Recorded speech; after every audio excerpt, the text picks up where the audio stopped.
I want to just tell you my own journey for a minute before I talk about this. God put into my heart very early when I first became a Christian, and He wrote it indelibly into me, that I could be counterproductive. I could mean to do good things, and that didn't matter, and still I could end up being very counterproductive in my activities. And God put that so clearly in my heart, I believed it with all my heart that I could really mess up for God. And so then, after He put this fear in my heart, He called me into ministry. And I was there and I said, now I don't want to be in ministry because I can mess things up. I know that. And He kept calling, and it was a very distinct call, and He wouldn't give up. And finally I said, I don't want to, but I will. And I said, but you have to promise that you will not allow me to work counterproductively to your purposes. And I felt God did that promise. I've learned later that this is something that all of us who are probably elite people in our culture need to learn. Because it's the elite of our culture that are the most prone to performing activities that seem to be causing growth. It can actually, over the long term, produce decline. Unintended counterproductivity is very dominant in the elite population of our country, or any place, really. And so God was teaching me this very dramatically at this point, okay? And then I found, when I was looking at Boston, and I was so concerned about this, and I was looking at the city, and I seen all the criminal elements, all the gangs and all the chaos that was happening. But then I saw all the people that were trying to save the thing and change the city, and they were all being counterproductive in many cases. They built housing for the poor, and the housing would become worse for the poor than what they had before. Crime and drugs, they try to work on drugs, and they make it work even worse. And so all this stuff was being I said, I don't want to be a part of this. And then finally I was led to a book by a secular writer, J. Forrester, who documented how counterproductivity can easily occur in a city. And the stuff in the 6th chapter of his book, Urban Dynamics, nurtured just about everything that I did for the next 20 years. Because he saw that we could actually be counterproductive in our best stuff. And J. Forrester went on to say that this idea of being unintentionally counterproductive in a highly complex system is not new. In fact, he lists all these different fields that we could look at here: engineering, biology, economics, management, politics, psychology, physics, and so forth, medicine. They all have the potential of producing unintended counterproductive returns if we're not knowing what we're doing when we're working in highly complex systems of any kind. And so he documented that. And we found that, defining what it is to work in a systemic environment, and you can work in regular environments and this stuff doesn't matter. But if you're working in one where you have a systemic problem, the way it works is this. A systemic problem is a problem in which what we normally propose as answers actually makes the problem worse. That is the definition of a systemic problem. And that was what we had in our city. And many systemic problems exist in our culture, and all of these things, the normal things that we do to solve them, actually cause them to increase. We're going to list a few of them here. Okay, this is a monster here. Okay, racism, persistent high crime areas, inappropriate housing for the poor, drug trafficking and addiction, psychological problems of all sorts, economic slowdowns, chronic management problems, white-collar crime, and deteriorated urban areas. All of these are systemic problems, and the things that normally are done to solve them cause the problem. And that's pretty critical. And so, now how this stuff works, and to put the next slide on, Jude, it's very interesting how this counterproductive stuff works. One is, normally we would say, okay, we got a problem, so we're going to deal with a whole bunch of parameters. And in Ferguson, they said, oh my gosh, we got this terrible riot going on. Oh, well, we need more black police and more, more black politicians, okay? Then, in a couple of weeks, we had another riot. Where was that riot? Baltimore. They had black police, black politicians, a lot more than they did in Ferguson, and it hadn't made a difference. According to in these things, he would call those parameter changes. Some people call them, movements and so forth like that. But you can change about 5 or 6 or 7 major things. Like you can deal with police, you can deal with politicians, you can deal with housing, you can deal with jobs for youth, and you can have 5 or 6 of these things, and it still will not change the area. That's what Forrester said. And so what really needs to happen, we will talk about later, but anyway, so that's parameter change. Just doesn't work. No matter how many of these things we add, it doesn't work. Data, gathering a lot of data will not give us a direction on what to do. We need to gather data, that's a very core, but it doesn't give us answers, just data alone, okay? And then giving up specific short-term answers. Now, not time, so foundations want us on, you do this and we get this return. Well, that's short-term. That works in a lot of things very well. But when you're coming to a systemic problem, the more you have short-term answers, the more they will become long-term problems.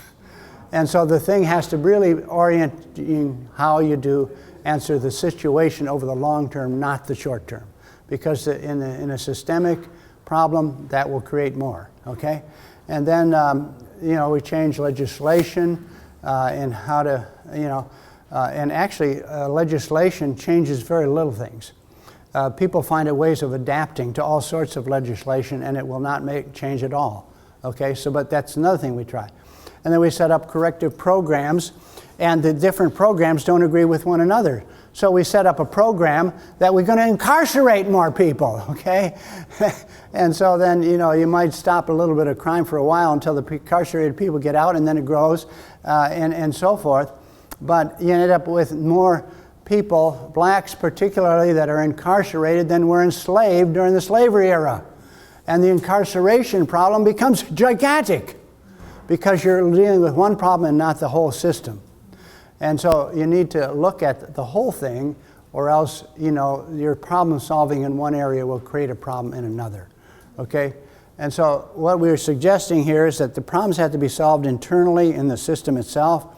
This is what Forrester said. We need to find internal vitality within the system, and right now in Detroit, that's what they're doing. They're trying to figure out how Detroit can change with the people in Detroit.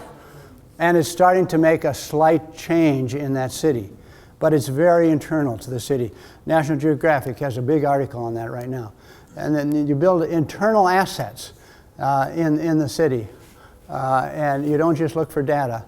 And then you focus on long term. Now, issues that, what we do it's got to count. We got to look at what we're doing 10 years from now. And if it's then producing, then we're starting to deal with a systemic problem. Okay?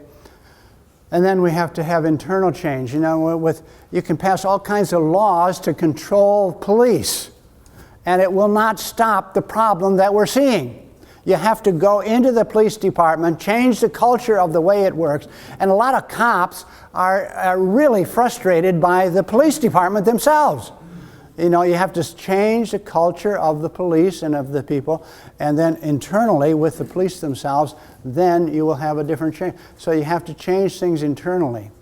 And then you have to work across the whole system, not just solve a problem here and then generate another problem there that you're not paying attention to. You have to see how the whole thing works when you're doing it. And so this is what it's like to work in a thing. Now, how do we then begin to operate in this kind of world where all these problems are systemic? We can actually, what we started at the beginning, we're saying things can grow dramatically. Complicated systems can produce dramatic, unthinkable growth, but they can also produce counterproductive growth. And we need to move from the counterproductive area to, the area where God actually begins to work in dramatic ways in such systems, okay?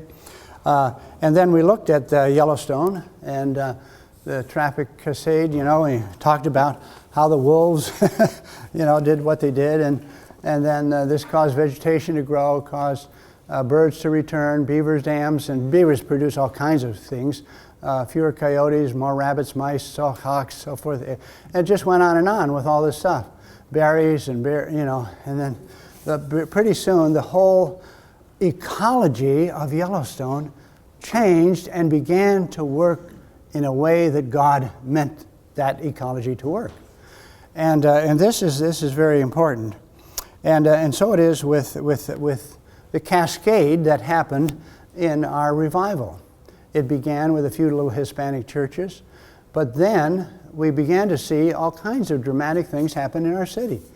Every time somebody came to Christ, there would be social lift, and they would go up a class or two in the social ladder. This happened dramatically in many places in all the ethnic communities. And then changed neighborhoods. All these churches were a part of, and the churches worked with secular community organizations to change it. They didn't divide it into just Christian. They worked with the total system. And so all the communities were dramatically changed. We don't have any deteriorated areas like that anymore. Public health is huge in the city. And beyond the hospitals, we have all these public health centers. Reduction of crime. People came to Christ and dramatic changes happened. We had a point where the Spanish churches weren't that many, but 12 of the pastors were former gang leaders and drug dealers. And they were the pastors of the church, now. And so we had a dramatic reduction in crime through conversion and through all the activities of Bruce and everybody else that's working in the reduction of crime, and the police department working with the church and so forth. We saw riots ending and so forth from Christian activity. And so this was greatly affected. The Boston miracle occurred and so forth. Families improved. All these things, business. Now, one of the things that was happening, there was a cascade of the business community at the same time as the cascade of the church. It was basically about 1,500 new businesses were planted in the city of Boston in about 10 years. It was incredible. And so you had these two cascades supporting each other, the new business development, okay? And then you had, and one was encouraging the other, education, nurturing, and all the stuff we're doing in education right now with the schools and churches and so forth. And nurturing relational culture, this is huge. People relating to each other. And this is what's happening in the church planting efforts. And this was a church planting revival, and so there was a lot of church planting that was occurring. Go ahead. And then successive church planting. And this was dramatic, okay? And the list goes on and on. Developing effective practitioners. We weren't just developing scholars, we were developing practitioners. And enormous amounts of prayer was critical for all this. And then many forms of social endeavor. We taught classes, and I know I've dealt with at least 100 students that have started social agencies in the city of dealing with one issue or another. People in jail or women or whatever. And huge numbers of social endeavors were begun by churches. And the needs of the immigrant, of course, were very clearly provided for because many of the churches were from immigrant backgrounds initially. And then nurturing innovation, and we're a city of innovation, children and youth programs, and then caring for elderly, sick, and the homeless, and so forth.